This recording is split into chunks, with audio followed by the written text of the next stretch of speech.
Today we are going to continue the discussion of a consequentialist moral ethic by taking a look at what the positive Christian ethic should be.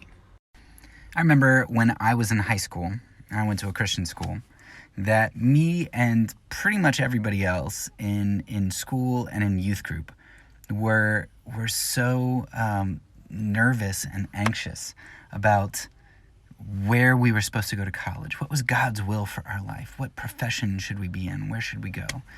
And there's a whole lot of turmoil all of a sudden, as if like college was the decision where we needed to find God's will, and we didn't really need it up until that point, right?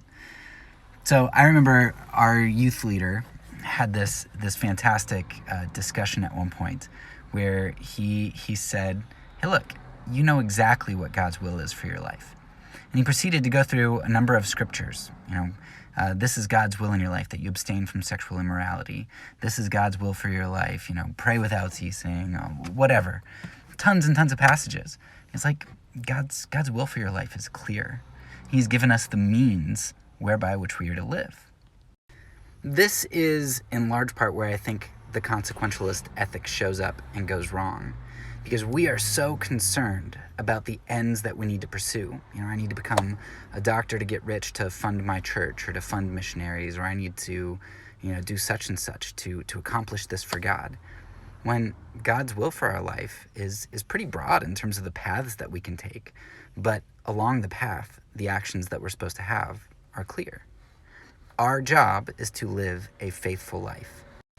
And what this says is that there are no ends so big that it should cause us to deviate from the means of God.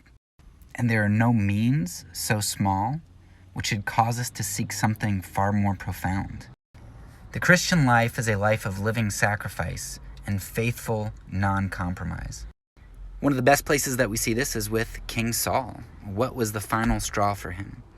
He sacrificed because he wanted to accomplish something for God. And Samuel said, "Saul, you really screwed up, because you know what? Obedience is better than sacrifice. The means of God are more important than the ends that you seek for him." Hard for us because we want control.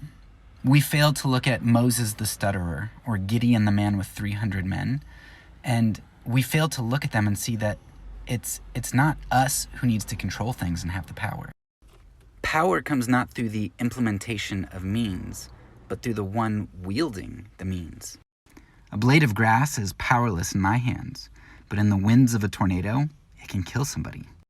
The Christian life is obedience, not sacrifice, faithfulness, not effectiveness.